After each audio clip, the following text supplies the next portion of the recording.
a piercing that I don't do, and that is the snake eyes. So in my shop, I don't really do any inner mouth piercings, and that largely has to do with my insurance not covering inner mouth piercing. But snake eyes in particular is a piercing that I wouldn't even do if insurance was like, do whatever you want. So if you don't know, the snake eyes piercing is a curved barbell that sits at the tip of the tongue. It connects the two tongue muscles together, and it kind of creates the illusion of the tongue being a snake, where the jewelry itself is the eyes, hence the name snake eyes. Let's talk about why I would never do this piercing and why I would never recommend anyone get this piercing. So snake eyes kind of rose in popularity not that long ago. I blame TikTok, and conceptually it is a really cute piercing. However, it has a whole host of issues. For one, anytime you are doing a piercing through the muscle of the tongue, you do risk paralysis of the tongue. This means one or both muscles in the tongue may just stop functioning, which can be a major issue considering you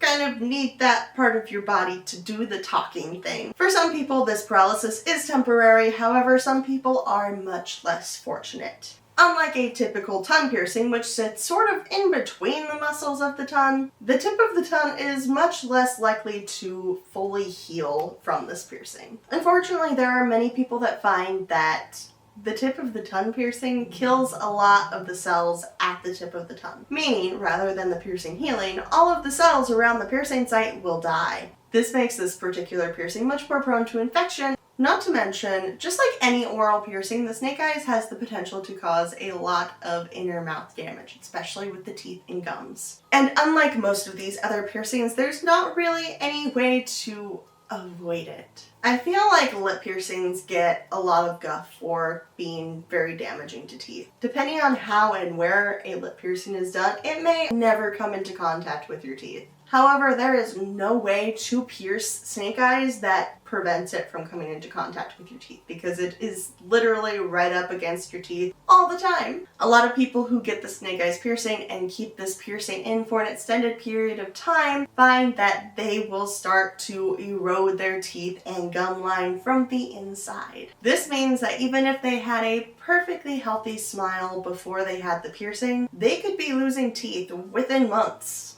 It is scary. As a professional piercer, I am all for people expressing themselves in whatever manner that they want. However, snake eyes are just an unnecessarily dangerous piercing. The issues surrounding this piercing are so much greater than any aesthetic benefit that they could provide. As an industry, we have discovered just how particularly terrifying and harmful this piercing can be. And nowadays, you will be hard-pressed to find a reputable piercer who will be willing to do this piercing for you. If you are considering snake eyes, I strongly urge you against this piercing. There are a lot of options that are significantly safer, that are just as, if not more cute. And especially knowing, again, that reputable piercers are not doing this piercing. There's a good chance that if you do find somebody to do this piercing for you, they probably shouldn't be piercing you. I know it can be really upsetting to see a piercing that looks really cute and to see lots of people that have a perfectly healed piercing, but those are sort of the rare unicorns of the world.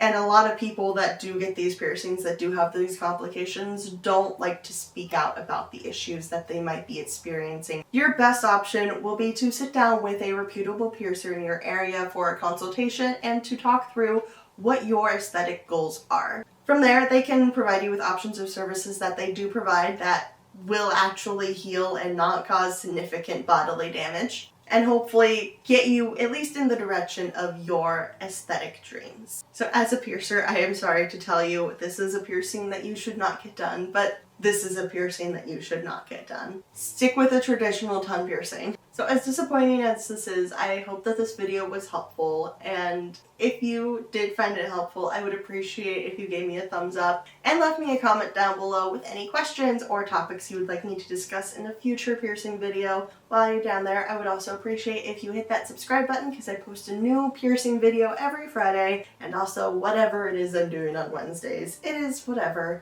I hope you have a lovely day, and I will see you next time. Bye-bye!